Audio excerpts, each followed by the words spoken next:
Muy buenas noches. Son las 19 horas con 8 minutos de este lunes 19 de octubre. El 19 de octubre es el Día Mundial de Lucha contra el Cáncer de Mama. Como habíamos dicho al inicio de octubre, por consecuencia el mes de octubre en general se acepta como el mes de la salud de la mujer. Y hoy vamos a hablar precisamente de eso. Me acompañan el doctor José Luis Salomía, director general de epidemiología, quien presentará el informe técnico, y el doctor Ruy López Ridaura, quien es director general del Centro Nacional de Programas Preventivos y Control de Enfermedades, y presentará precisamente lo que implica las actividades de lucha contra el cáncer de mama, que son fundamentalmente actividades de prevención, de detección oportuna y desde luego en su caso de tratamiento. Le pido al doctor Salomía si presenta el informe técnico y enseguida el doctor López Ridaura. Con mucho gusto, señor secretario. Muy buenas tardes con todas y con todos, tanto los aquí presentes como las personas que nos ven desde sus domicilios o desde sus móviles a través de las diferentes redes sociales. Estamos hoy día iniciando la conferencia vespertina número 232 de este ya también número 142 día de la nueva normalidad. Va avanzando el mes de octubre y las actividades del semáforo de riesgo COVID, o que recomienda, que implementa en función de cada uno de sus niveles de riesgo, pues continúan implementándose en cada una de las entidades federativas, en la medida que tanto la población como las autoridades sanitarias acaten e implementen, pongan en práctica, difundan estas medidas, pues podremos llevar lógicamente un regreso a los espacios públicos, a la vida social y a diferentes actividades de una manera ordenada. En la medida que esto no se lleve a cabo, pues entonces el resultado inmediato será el incremento de los contagios.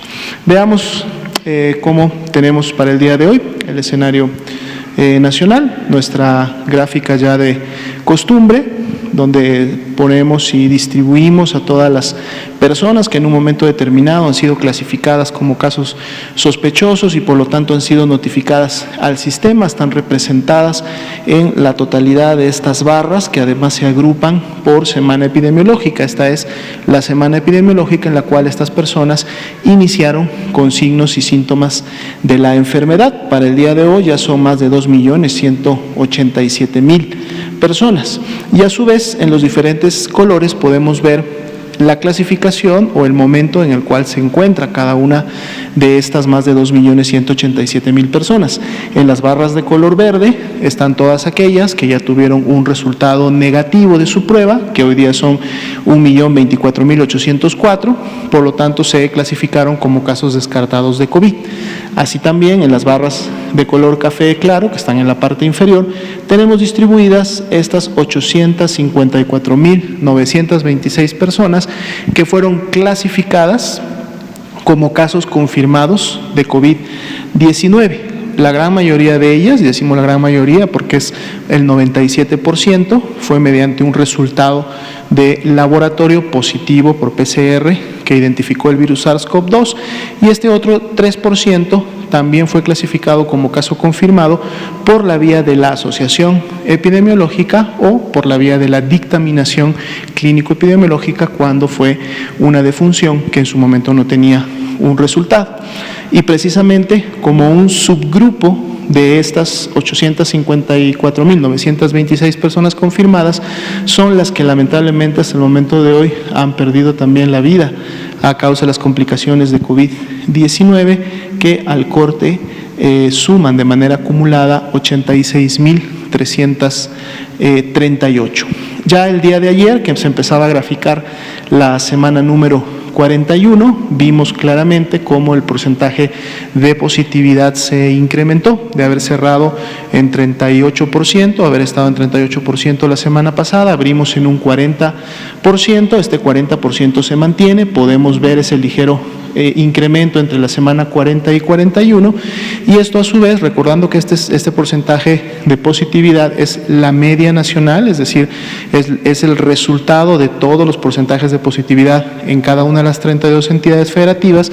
Este incremento también es congruente con lo que ya el día de ayer nos mostraba el doctor Ruy López Ridaura, en el que tenemos entidades que están en los últimos días teniendo un incremento importante de casos, en algunas de ellas inclusive ya son signos claros de rebrote en relación al comportamiento previo o de semanas previas, y lógicamente esto contribuye a que el porcentaje de positividad nacional también en un momento determinado se incremente. Claro que ese incremento todavía está lejos de esos 53, 54% que tuvimos en un momento determinado en el pico máximo de la primera ola o del primer acme de la transmisión, más sin embargo, pues son señales que en su momento tenemos que estar tomando con precaución y dando un seguimiento puntual para ver si esto en su momento empieza a ocurrir en otras entidades federativas. Veamos la siguiente diapositiva.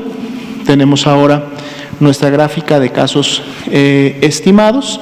Son todos aquellos casos que ya dieron positivo, que fueron clasificados como casos confirmados, y de acuerdo al porcentaje de positividad para cada una de las semanas, le sumamos también aquellos que todavía no tienen un resultado o que inclusive no tenían una muestra. Esto es para generar una estimación que nos permita ver con una manera más cercana a la realidad cuál es el comportamiento de esta curva y las tendencias.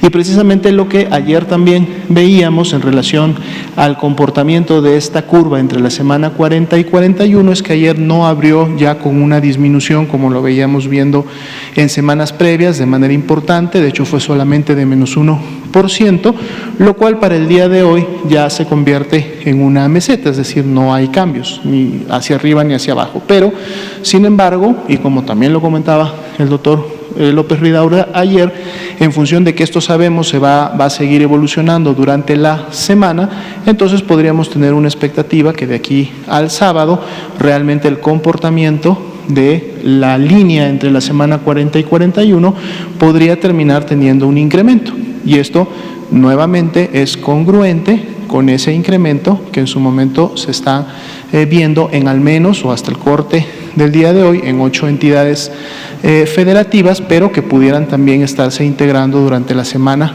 algunas más.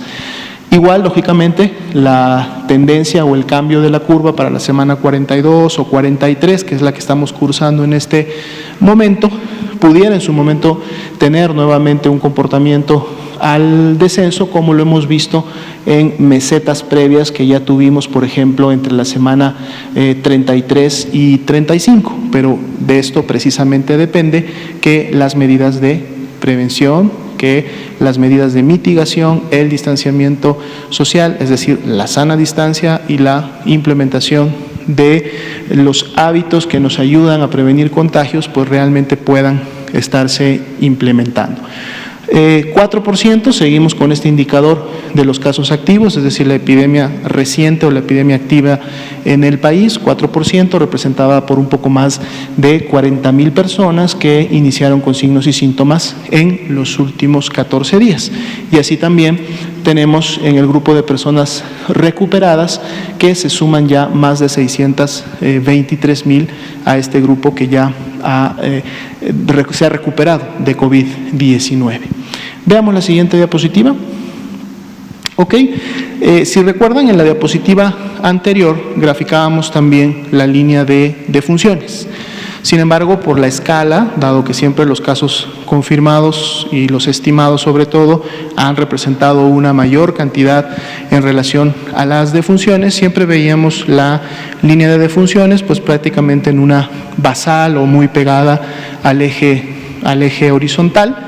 Entonces, lo que hicimos ahora en esta gráfica fue solamente dejar las defunciones, pero además agregamos elementos como los tenemos en la primera gráfica. Es decir, no solamente ven ustedes las defunciones confirmadas, que son precisamente las que se encuentran en la curva de color azul, la distribución también es por semana epidemiológica, sino que además a estas defunciones que ya están confirmadas, sea por alguno de los tres mecanismos, es decir, por un resultado de laboratorio positivo, una asociación epidemiológica o una dictaminación clínico-epidemiológica, que normalmente sucede posterior al que la persona fallece, pues tenemos este grupo que para el día de hoy, lo veíamos ya también en la primera diapositiva, suman de manera acumulada 86.338.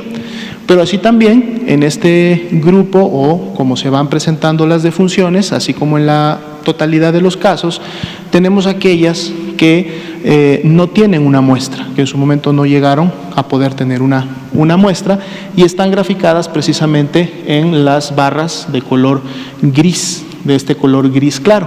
Pueden ustedes notar que hubo una, digamos, mayor proporción de estas defunciones al principio de la epidemia, prácticamente hasta que se llegó al ACME, y en la medida que empezó la curva descendente, pues fueron menos las que se produjeron. Sin embargo, aquí es importante mencionar que tanto este grupo como el grupo que está representado en negro, que son aquellas que no tienen la posibilidad de un resultado porque hubo algún problema con su muestra, de los que en su momento hemos comentado y explicado por qué una muestra puede no necesariamente tener un resultado. Estos dos grupos, tanto las sospechosas sin muestra como las sospechosas sin posibilidad de resultado, pasan a precisamente los ejercicios de dictaminación. Es decir, ya se conoce que sucedieron, están en la plataforma, en el sistema, se tienen todas sus características, entonces pasan al ejercicio de dictaminación. Y precisamente en el ejercicio de dictaminación es que se convierten o en defunciones descartadas porque no cumplieron con los criterios clínico-epidemiológicos que están normados en el lineamiento correspondiente, o una buena parte de ellas se clasifica entonces como confirmada a COVID-19 y entonces pasará inmediatamente a formar parte de las barras de color azul, es decir, se suma a los casos confirmados. Y la línea que en su momento estamos graficando, que es esta línea un poco de color rosa oscuro, es precisamente la graficamos con la totalidad de lo que ha sucedido. Es decir, no nos quedamos o no vamos a ver la tendencia solamente de las defunciones confirmadas, dado que tenemos defunciones que en cualquier momento posterior a su clasificación, a su dictaminación, pueden pasar a formar parte de las defunciones confirmadas. Entonces la tendencia y el cambio, por lo tanto, las estamos graficando para la totalidad de ellas, es decir, estamos incluyendo en esa tendencia observada, en esa presentación, estamos incluyendo las que no tienen una muestra, estamos incluyendo las que en su momento no tendrían posibilidad de un resultado, y lógicamente que el grupo pequeño que sí van a tener un resultado y que están en los últimos días.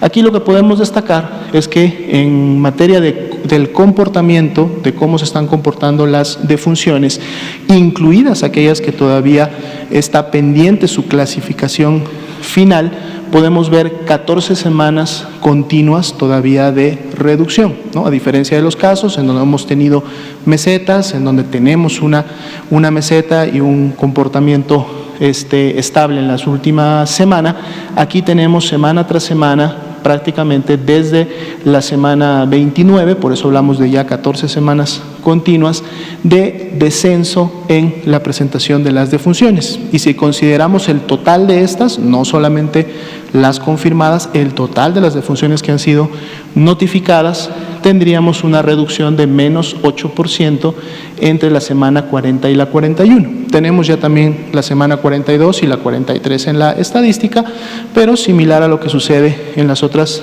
gráficas, las vamos reservando para no generar una falsa expectativa de una disminución mayor que todavía no está, digamos que estadísticamente validada, ¿no? Entonces, este es el comportamiento real de las defunciones, lo estamos presentando de esta manera.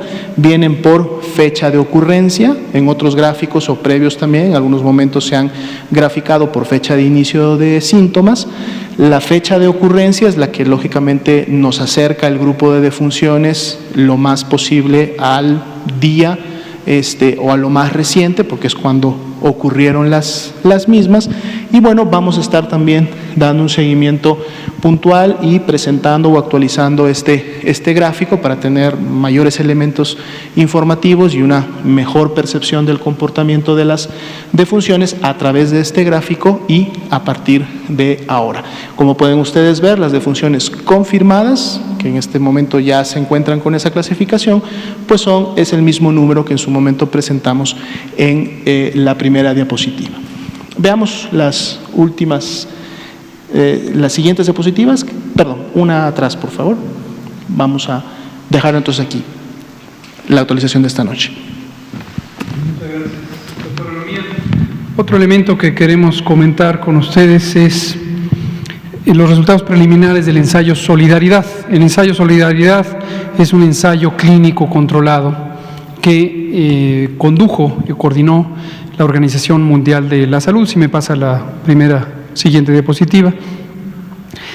Y que es muy importante porque ha permitido coordinar esfuerzos mundiales de investigación para identificar posibles candidatos a tratamiento. El ensayo inició hace varios meses. Aquí ponemos un resumen.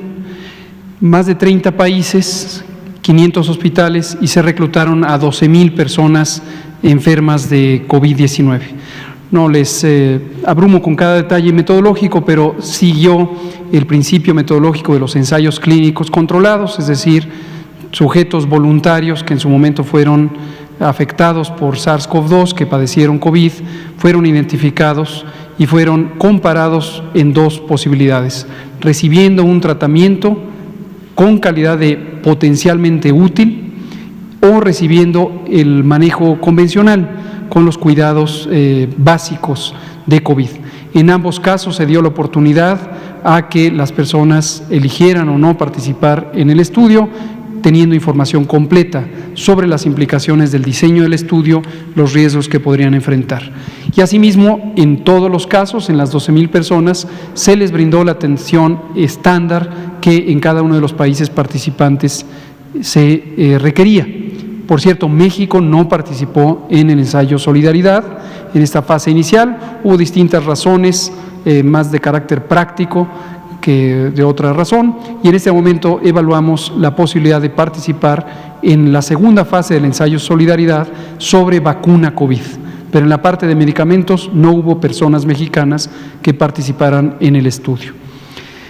Se evaluaron entonces estos tres tratamientos sobre estos tres blancos de interés: reducir la mortalidad, ese era el propósito primario, reducir la necesidad o la probabilidad de llegar a tener necesidad de ventilación mecánica, o la duración de la estancia hospitalaria. Aquí cabe señalar que estos blancos de tratamiento, estas metas de tratamiento, también son semejantes a algunos de los estudios clínicos, de los ensayos clínicos controlados que ha conducido la industria farmacéutica con algunos de los productos de patente. Vamos a ver cuáles son los productos que se evaluaron. La siguiente: se probaron estos fármacos.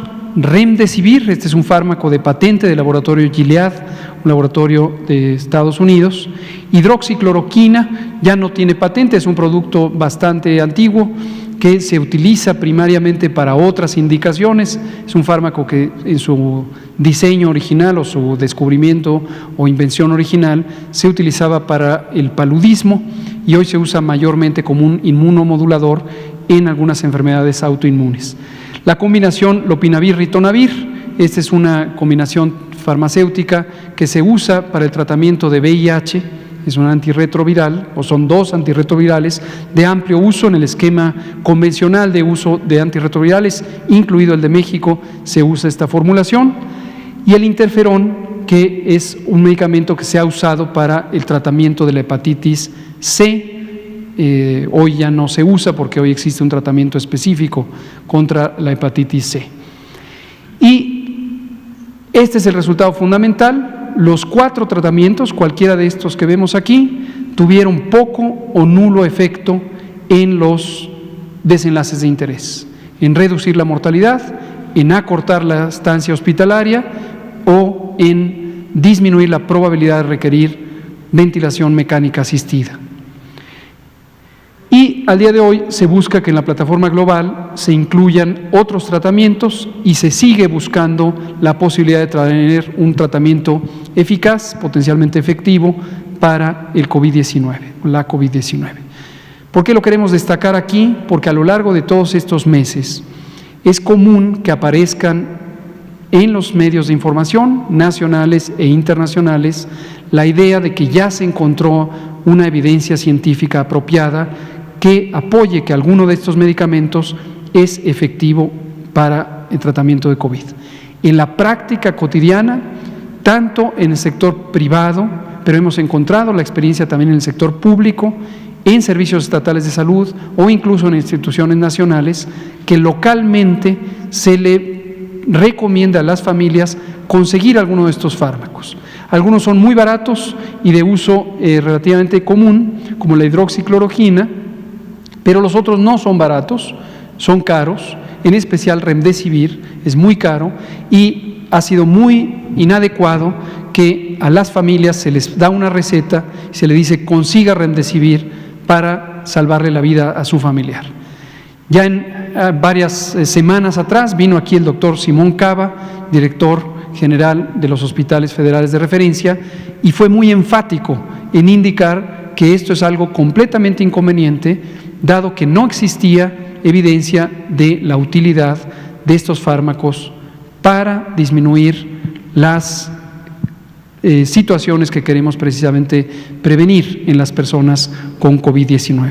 Pero hoy salen ya los resultados del ensayo Solidaridad que condujo la Organización Mundial de la Salud. El doctor Tedros Ghebreyesus, director general de la OMS, lo comentó la semana pasada, pero aquí lo volvemos a comentar nosotros. El ensayo Solidaridad muestra que estos fármacos son de poco, muy poco o nulo efecto. En particular, con Remdesivir se han publicado hasta el momento 6 resultados de ensayos clínicos con indicaciones variables de posible utilidad, pero no sobre los objetivos fundamentales de tratamiento. Por eso lo dejamos aquí muy claro. Y la última diapositiva lo que nos muestra y recuerda es un fármaco que sí mostró ser útil en un ensayo clínico previamente publicado, y es dexametasona. Dexametasona es un fármaco de la clase molecular de los esteroides y este medicamento se utiliza como un antiinflamatorio muy potente, tiene múltiples indicaciones terapéuticas en la medicina contemporánea, pero en general es por su efecto antiinflamatorio, muy, muy potente. Desde luego, como todos los esteroides, tiene importantes efectos secundarios y debe usarse con mucha cautela. Y en particular, y esto está detallado en la guía terapéutica de COVID-19 del Gobierno de México, debe reservarse para personas que tienen COVID grave y se usa en dosis bajas. Pero es un fármaco de amplia disponibilidad, es un fármaco barato, es un fármaco que no tiene ya patente y podría estarse utilizando como se recomienda en la guía de manejo médico de COVID-19 que publicó el Gobierno de México hace más de 3 meses, la segunda versión o la actualización en cuanto supimos que había evidencia de esto. El ensayo Solidaridad también deja en claro la utilidad de dexametasona para el tratamiento de casos graves de COVID-19 y lo que logra es reducir la probabilidad de muerte, es decir, reduce la mortalidad. Gracias. Doctor López Ridaura, si nos comenta el último tema y pasamos a preguntas y comentarios. Muchas gracias, doctor López-Gatell. Buenas noches y como comentó el doctor López-Gatell, queremos tener esta presentación para recordar esta celebración del Día Internacional de Lucha contra el Cáncer de Mama Y como bien lo comentó el doctor López-Gatell, es todo el mes se ha dedicado, y de manera internacional se ha dedicado a visibilizar el problema de salud en la mujer, y específicamente hoy, 19 de octubre, específicamente para el cáncer de mama, y es por eso que también ustedes verán en diferentes medios y toda esta cosa de pintar edificios de rosa y todo este empuje que ha tenido también desde muchas organizaciones de la sociedad civil y diferentes sectores, promoviendo tanto el mes el mes entero como el día específico de cáncer de mama. Ahora, vengo yo a hablar de esto, yo siendo director del SENAPRESE, principalmente porque también, como se comentó a un inicio del sexenio, estamos trabajando ya en una forma mucho más integral el programa de cáncer. Se tiene un programa en el Centro de Equidad y Género, que es el programa de cáncer en la mujer, y a partir de ese programa se ha ido trabajando en el programa ya mucho más integral para atender el Programa Nacional de Cáncer, todo tipo de cáncer, en todas las edades, en todos los géneros. Y esto ha sido un trabajo que desde el inicio trabajamos muy cercanamente con el Instituto Nacional de Cancerología, y aquí mi agradecimiento tanto a los diferentes grupos de expertos que han trabajado en el desarrollo de este programa, en su diseño, en su implementación, pero también muy especialmente a todo el grupo de colegas que trabajan dentro del Centro de Equidad de Género, específicamente en la Dirección de Cáncer en la Mujer, primero por ayudarme a preparar esto, pero también por ayudarme a la planeación e implementación del nuevo Programa Nacional de Cáncer. La siguiente, por favor. Ahora, vamos a dedicar esto al cáncer mama, y como también se ha comentado y también es conocido ya por muchos de ustedes, y por eso también el mensaje principal, este es de los principales cánceres en el mundo, ¿no? A nivel mundial es el segundo cáncer con mayor incidencia, con mayor número de casos nuevos año con año en todo el mundo, es el segundo. Después del cáncer de próstata, el cáncer de mama es el segundo en ambos sexos. Obviamente en mujeres es el primer cáncer de mayor número de casos. En México representa la primera causa de muerte por cáncer en las mujeres. También prácticamente también en ambos sexos, porque también es la principal causa de muerte en cáncer en general, pero claramente en mujeres es la principal causa de neoplasia maligna y de mortalidad por esta causa. Pero el mensaje principal de este día es que este cáncer en general, y ha avanzado mucho, tal vez hace 3 o 4 décadas el cáncer de mama era un cáncer que tenía pocas posibilidades terapéuticas. Cada vez hay más, hay muchas opciones terapéuticas, y se ha hablado de que prácticamente más del 90% de los cánceres de mama pueden ser curables, totalmente curables, si se detectan a tiempo. Y es el mensaje principal de este día, el qué hacer en la población para que esto suceda, para que se detecte a tiempo. La siguiente, por favor. Lo más importante para detectar también es conocer el riesgo, conocer que las diferentes personas qué riesgo tienen, si es un riesgo promedio, si es un riesgo que está por arriba de lo que tiene una mujer promedio. Y el principal punto es edad, ¿no? Digo, si tienen menos de 40 años son raros, pero sí hay que considerarlo, pero el riesgo va incrementando claramente con la edad, y se dice que por arriba de 55 años, también en estadísticas nacionales, 2/3 partes de los cánceres están en mujeres por arriba de los 55 años de edad. Una parte muy importante es el componente familiar. Aunque tal vez cerca del 10% de los pacientes con cáncer se puede considerar un cáncer hereditario, el tener familiares de primer grado, ya sea la madre, hermana, hija, que tengan cáncer de mama, esto aumenta más de 2 veces el riesgo a las personas para presentar cáncer de mama, y por eso es muy importante conocer la historia familiar de cada persona, y si tienen algún familiar, saber que están en al menos 2 veces el riesgo que una persona que no tiene este antecedente. Otra parte muy importante es los ciclos menstruales.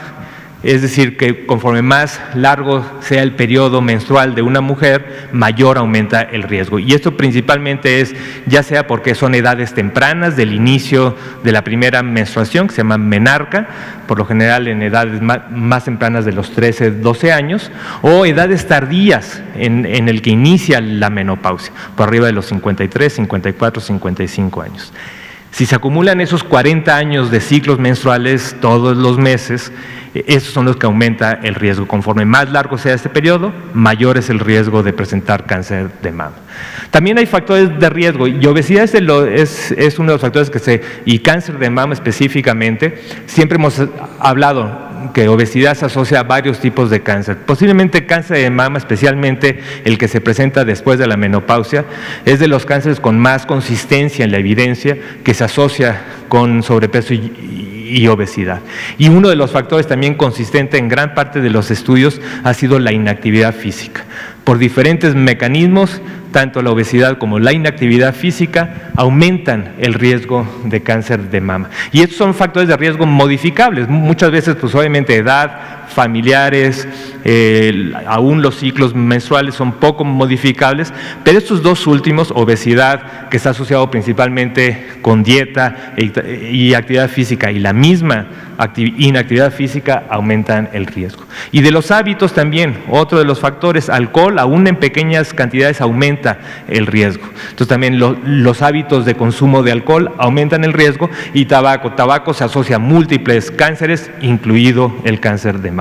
La siguiente, por favor. ¿Qué hacer? Una vez que, un poco lo que hemos estado promoviendo y se ha estado promoviendo son las diferentes estrategias para la detección temprana. Una parte muy importante en la que pedimos también que la misma población, todas las mujeres entiendan, sepan cómo hacerlo, es la autoexploración. Si acaso esta es la medida más fácil, es la medida en la que toda mujer, todos los meses por lo menos, debería, a partir de los 20 años de edad, tendría que poderse explorar los senos y detectar irregularidades.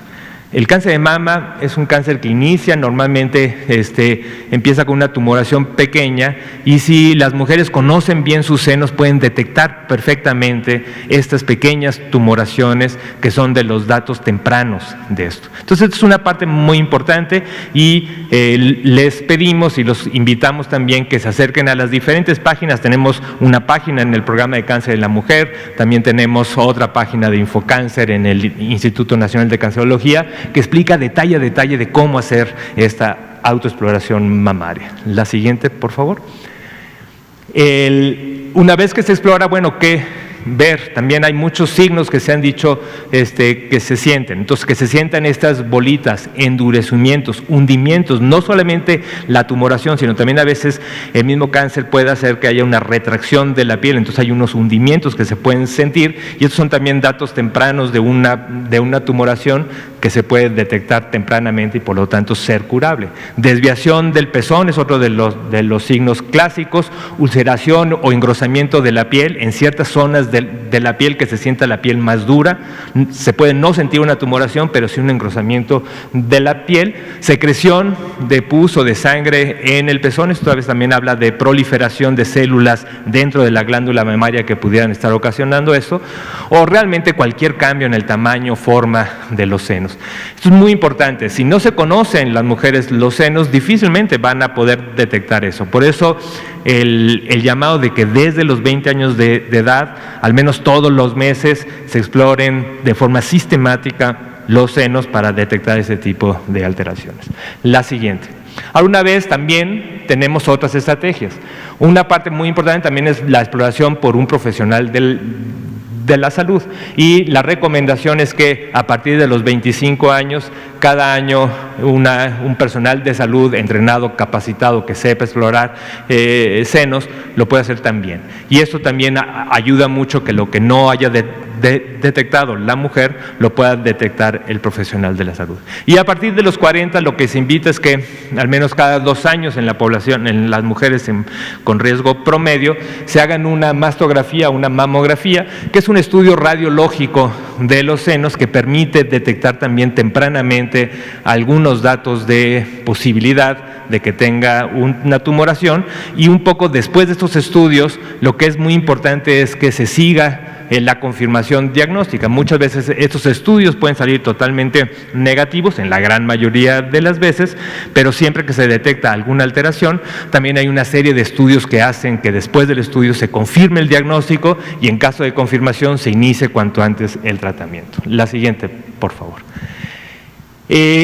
recordar que esto, y también desde ya muchos años, los servicios tanto de detección como de atención, como de tratamiento son gratuitos. Entonces hay que acercarse.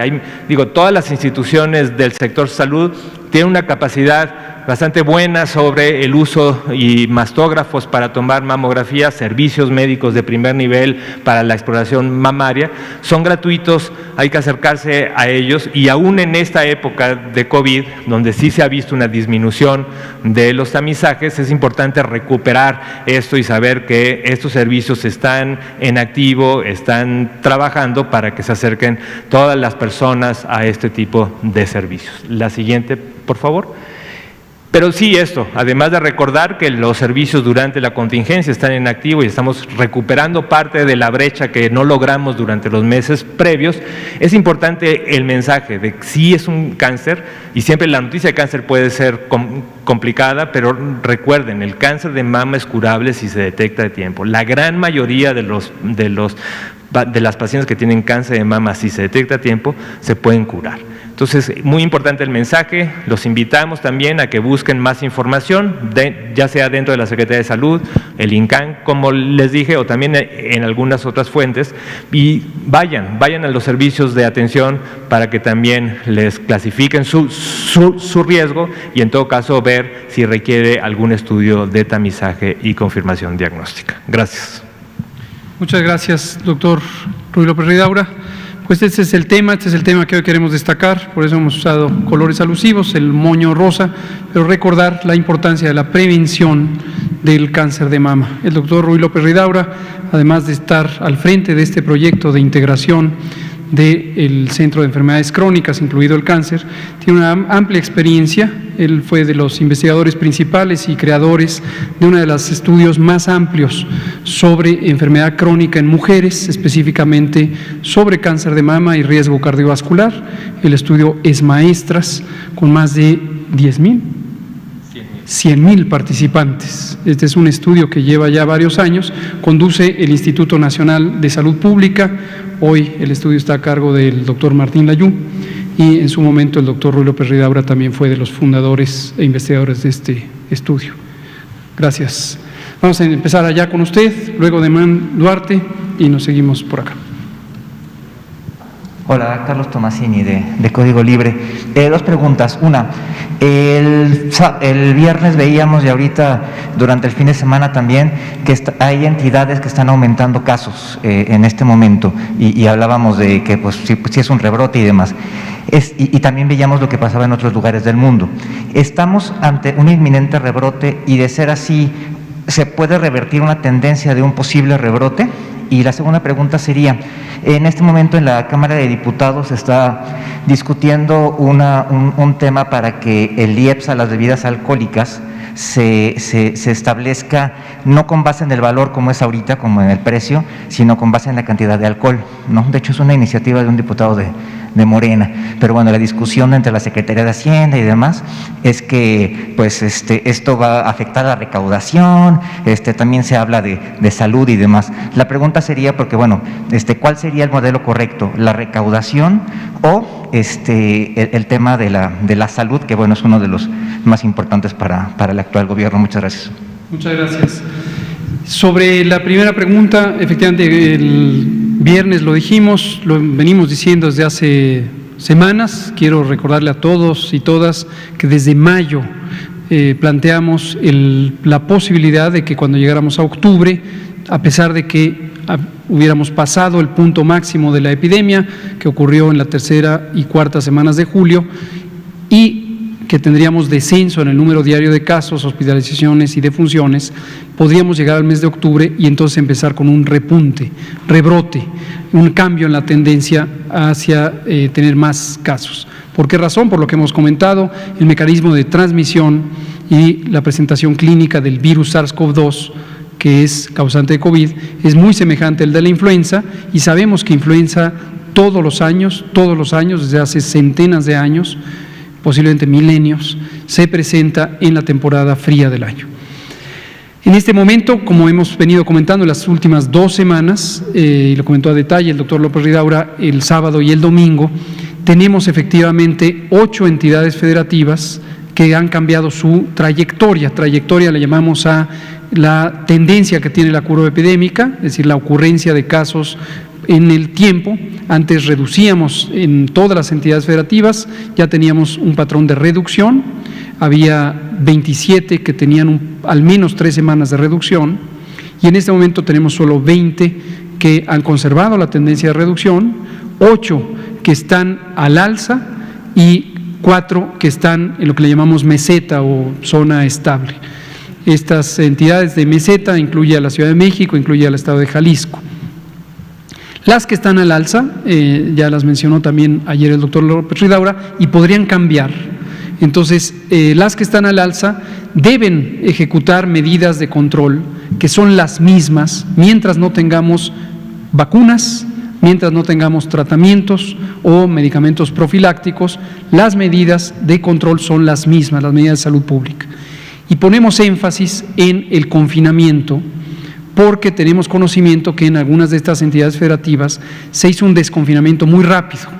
Se autorizaron, por ejemplo, fiestas, o ocurrieron fiestas. Nos hablaban de algunos estados que tuvieron bodas con más de 1,000 personas y de repente resultaron enfermas 125 personas de los mismos asistentes a una boda.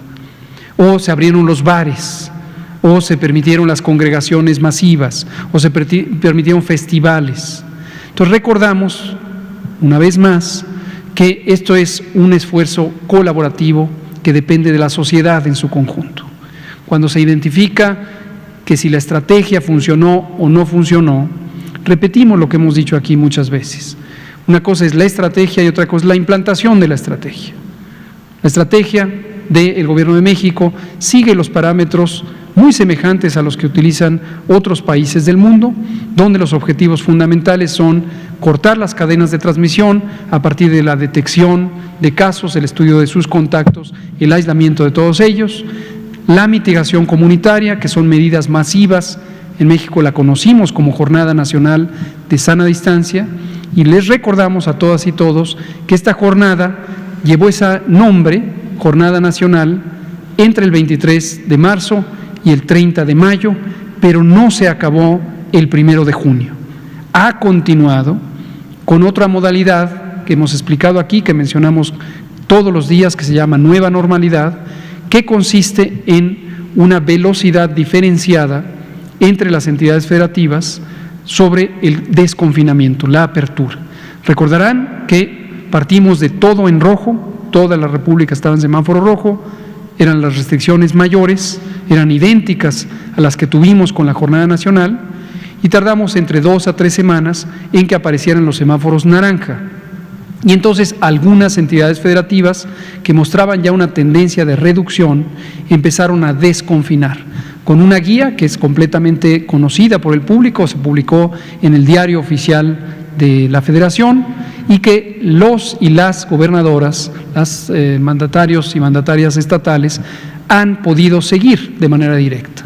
La responsabilidad de la ejecución, quién gobierna la entidad, quién decide abren o no los bares, los restaurantes, las fiestas, las plazas públicas, etcétera, son las autoridades estatales, asistidas en su caso también por autoridades municipales. Entonces no perdamos de vista, son autoridades sanitarias, las federales, el secretario de Salud o la Secretaría de Salud y el Consejo de Salubridad General, pero son autoridades sanitarias también los gobiernos estatales. Y por supuesto el presidente de la República también es una autoridad sanitaria. Y los estados tienen sus municipios, y los cabildos y las personas titulares del poder municipal no son autoridades sanitarias, pero suelen tener una figura del regidor de salud. Y tienen la facultad, en primera instancia por el artículo 115 de la Constitución, más otras disposiciones, de tomar decisiones administrativas. Ellos regulan las actividades locales, por ejemplo los panteones. Próximamente viene el 2 de noviembre y ya se ha tomado una muy sensata decisión por parte de algunos gobiernos estatales, por ejemplo de la Ciudad de México, gobierno de la Ciudad de México, y de las alcaldías en el caso de México, de la Ciudad de México.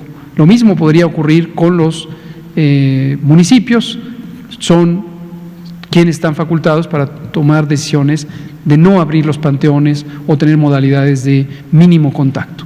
Entonces, agradezco mucho su pregunta. La respuesta es sí, efectivamente estos son signos tempranos de un repunte, de un rebrote, que todavía podemos atenuar, que todavía podemos reducir en la medida en que se ejecuten los lineamientos de seguridad sanitaria en el trabajo, en el transporte, los múltiples lineamientos que tenemos en la industria turística, pero además que los gobiernos estatales cuiden de manera muy cercana que se cumplan estas disposiciones en los centros de trabajo.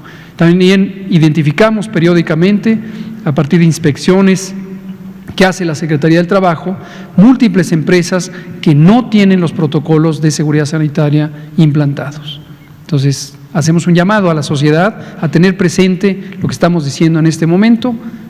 Estamos con signos tempranos de un repunte, de un rebrote, de una reactivación, de un cambio en la tendencia de la epidemia de COVID-19. No perdamos de vista lo que está ocurriendo en Europa, particularmente en los países de Europa Occidental.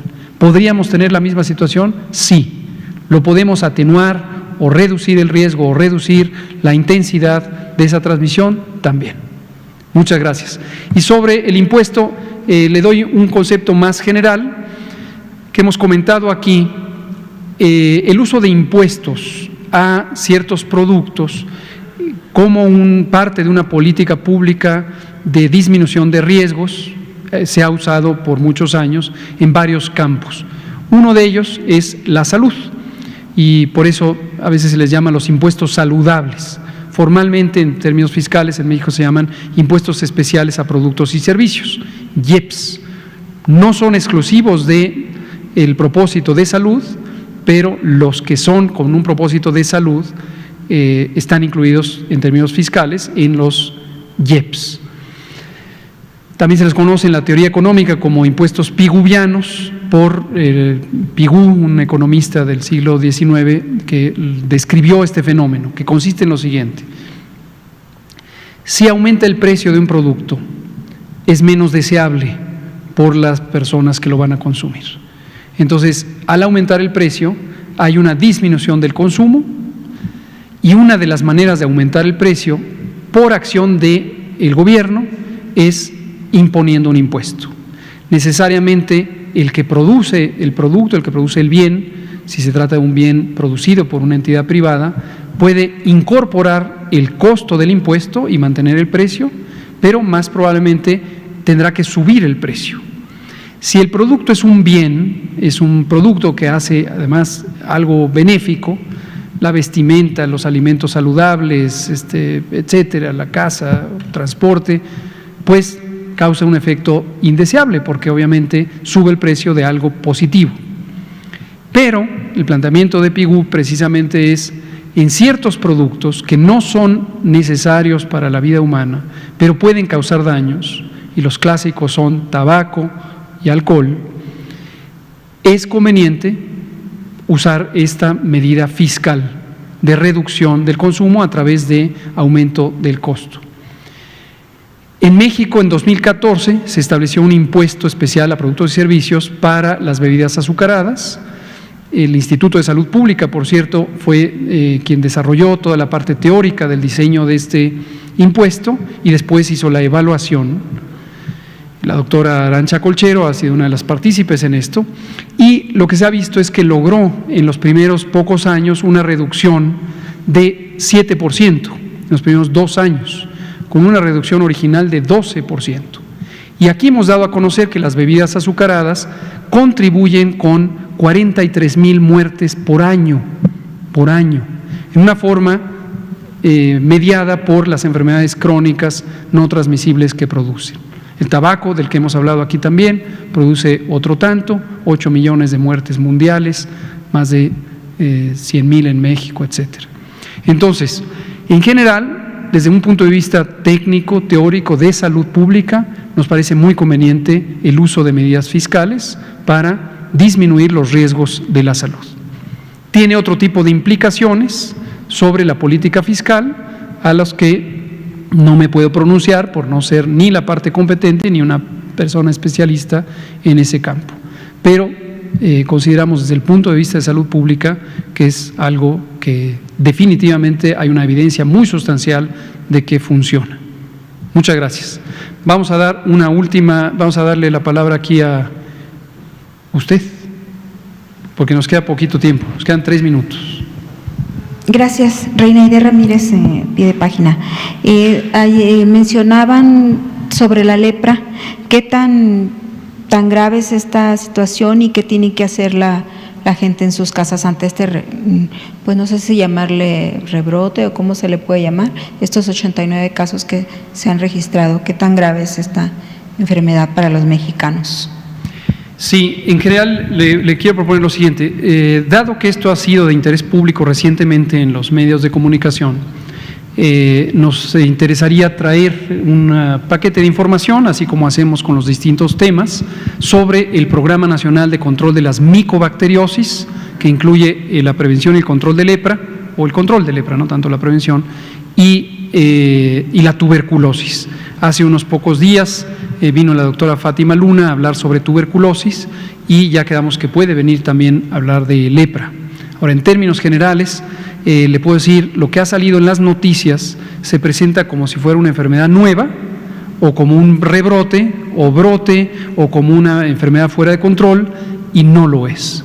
Es una enfermedad muy crónica, de muy larga evolución. Generalmente es muy lento el control a nivel clínico, a nivel individual, y tenemos un programa nacional de control de lepra que ha tenido un progreso lento, como corresponde a una enfermedad lenta de difícil control, pero en general tenemos muy poca carga de lepra en México comparado con otros países de la región y no se diga del mundo. Pero le propongo que en lugar de intentar terminar todos los detalles, traigamos precisamente aquí el doctor López Ridaura, es el jefe de la doctora Fátima Luna, y el doctor Alomía pues es el que controla la vigilancia epidemiológica, y lo podemos traer próximamente. Gracias. ¿Quién quiere hacer una pregunta en medio minuto? También Duarte, no. Bien rápida, pero bueno, si me dejan preguntar, pregunto. El tema de los deportes, doctor López-Gatell, en Sonora y en todo el noroeste en particular, incluido Jalisco, Sinaloa, Baja California e incluso Nuevo León, tenemos una liga que es la Liga Mexicana del Pacífico. Recientemente se generó una polémica porque, bueno, los estadios se determinó que iban a estar al 40%, no ocurrió, de hecho hubo exceso en el aforo. La pregunta, en Sonora se decidió suspender la asistencia del público. La pregunta en particular es, bueno, ¿qué recomiendan ustedes al respecto? Porque, bueno, Sonora está en amarillo, ¿no? Lo mismo que Baja California. ¿Cuál es la visión que tienen? Muchas gracias. Efectivamente, en este momento que tenemos precisamente este cambio en la tendencia o rebrote o repunte en 8 de las entidades federativas, mayormente en la zona norte-centro del país, no incluye Sonora, que está en noroccidente, y Sonora va con muy buena trayectoria de reducción de la epidemia. Pero en general consideramos que efectivamente los estadios, las actividades masivas son las de mayor riesgo o unas de las de mayor riesgo. Por eso en las recomendaciones del semáforo su apertura aparece al final, aparece ya en el semáforo amarillo con aforos muy reducidos y posteriormente solo en el verde. Y vamos a estar revisando el momento de cambio de los semáforos. Concretamente mañana vamos a tener una recalificación, lo hacemos todas las semanas, del semáforo, y a aquellas entidades federativas que pudieran haber cambiado los colores, es decir, la intensidad cualitativa del semáforo, les vamos a enviar un aviso, una alerta, tal como corresponde, tal como está en el lineamiento y fue acordado con los gobiernos estatales, que si antes de la quincena cambiaban las condiciones, se les iba a alertar. Pero en general diría, sí, los estadios son un reto, porque por su carácter masivo y porque la afluencia a los estadios es de personas que vienen de múltiples lugares de residencia, suelen ser nodos o sitios de múltiple propagación, múltiple para los asistentes y múltiple para sus comunidades de origen. Lo mejor es restringirlos lo más posible durante el mayor tiempo posible.